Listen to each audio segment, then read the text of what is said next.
crosstalk the crime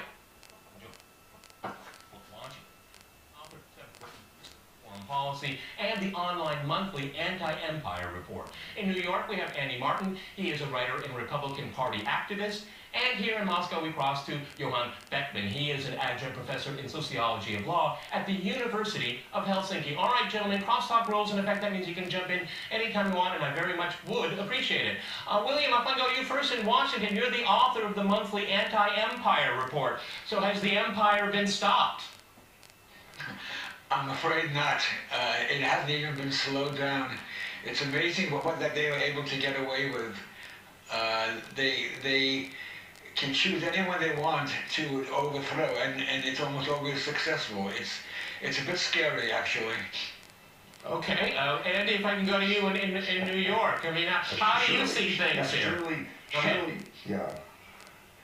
I don't think the Western democracies are capable of organizing a coup. I mean, the idea that this was a Western-backed coup, I think, comes out of the paranoia of the Cold War, and I say that as a Cold Warrior. Yeah, but Andy, the telephone conversation with Victoria Nuland, that's fiction? That was made up? You know, I don't know what Victoria Nuland said. I read about it at the time, but overthrowing a government takes a tremendous amount of energy. Well, she spent the U.S. spent $5 billion doing it, according to Victoria Nuland. It's all on YouTube. It's easy to find. Well, as I say, I'm happy to say that if indeed they engineered such a coup, I would be most amazed that they would even have the capacity to do so. I think what you have here is a situation where the people of Ukraine were voting with their feet, so to speak, and you're talking about Crimea. Are you talking about Crimea? Yes. Yes. Yeah. Okay, they voted with their feet. I think that Putin has made the biggest blunder. All righty, let's go to our third guest, Johan. Johan, you were in Crimea as an observer. Can you give us your impressions of the vote? Well, it was a free election, and I think that the United States and Russia can agree with the fact that the majority of Crimean people wanted to join Russia. And the only thing that was unclear was the fact that the US was against, and the NATO was against, and the European Union, they were against the referendum of Crimea. But anyway, the Crimea is now liberated, and it's now part of Russia. So you can do nothing about it anymore. Okay, William, how does this change the dynamic between Russia and the West? Well, first let me point out something. Mr. Martin says that he doubts that the West or the U.S.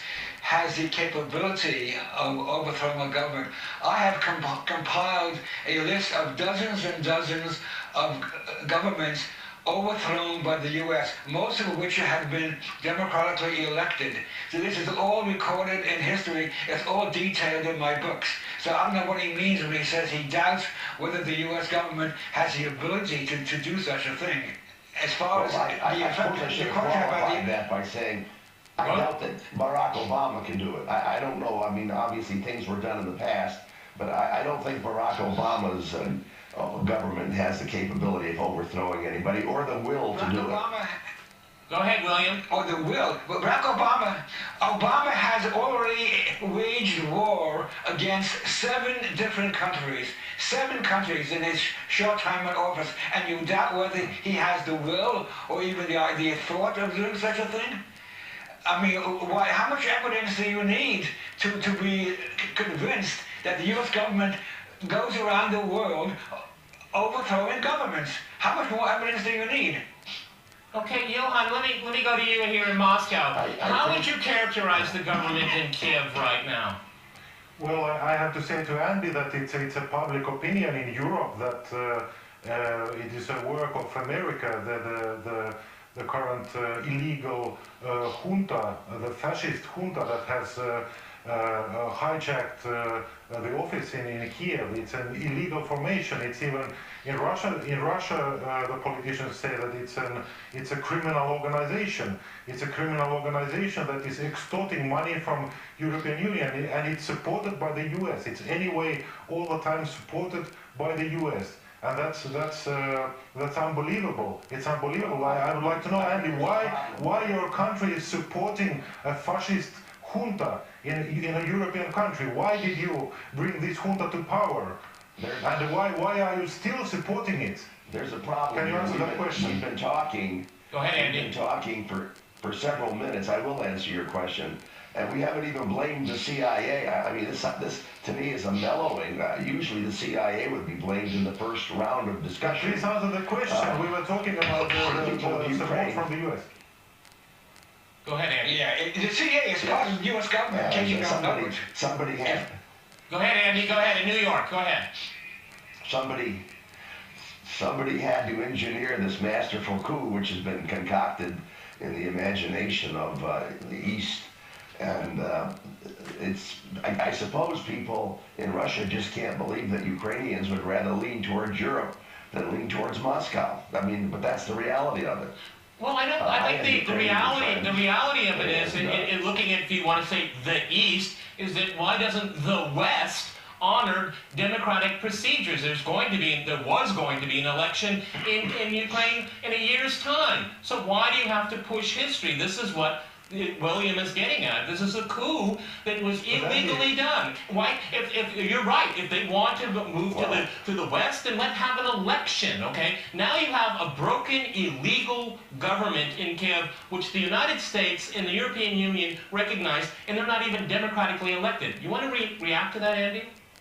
Well, they're going to be holding an election in May, and there's no way well, I don't know that you can call it a government, but it's certainly a caretaker government. Yeah, caretaker, that's a really good word. A junta caretaker. The situation is really simple answer crazy. is. Go ahead, Andy. Let Andy finish. Go ahead. The U.S. government cautioned against any precipitous action by the people that wanted governmental change. And what happened was that the violence that was unleashed by Mr. Yanukovych spiraled out of control, and with many things that have unintended consequences, led to his own downfall. But the violence was unleashed by the occupiers. The violence was unleashed by the fascist formations that occupied the center of the Kiev, and also in several other cities in Ukraine. They were bandits. They were bandits who were armed bandits, and they were preparing the coup. They were preparing the coup for a long time, and everything happened with the aid and financing and support of the United States. So how can you do that? How can you do that to Europe? How can your Nuland say rude words about Europe? I mean, we saw that the United States doesn't respect Europe at all after we heard the tape of Nuland. I mean, who is Nuland? How can she say such things about us, about the European Union? Go ahead, Andy. Did you hear the conversation by Yulia Tymoshenko? Okay, go ahead. Did you hear the conversation by Yulia Tymoshenko about killing Russians? No. Okay, well, I invite you to go to. I invite you to come to the RT website. It has about 200,000 clicks in over 12 hours. It's quite extraordinary to hear those words. You wanted to ask a question. Go ahead. It's a good question. Nuland doesn't make policy. She was chased out of Washington because of her role in the Benghazi scandal. So Victoria Nuland doesn't make policy. The simple answer is she came to Kiev as a representative of the United States. Okay, William, let's go to William in Washington. William, jump in. Mrs. Nuland was not chased out of Washington. She's still a high-ranking official of the State Department. I don't understand what he means when he says she was chased out of Washington. I mean, if she says something which is embarrassing to people on the right, they make up a story that she's not really in the government. Is she unemployed? What does he mean by How that? can a U.S. government official use such a language? I mean, where was she brought up? She was brought up on the streets. She was using so rude language about the European Union. That's the least. No, Yeah, but Andy, that's the least. go ahead, Andy. Gentlemen, let's not talk over each other. Go ahead, Andy. I think diplomats use coarse language all the time. I've been a diplomat in my day, and I can tell you that what people say when they're not negotiating is quite different than what they say when they're in a room of people. Yeah, but You should be very careful when talking in the telephone, Andy. Well, Be more careful when talking in the telephone. I am, but she obviously wasn't. She wasn't.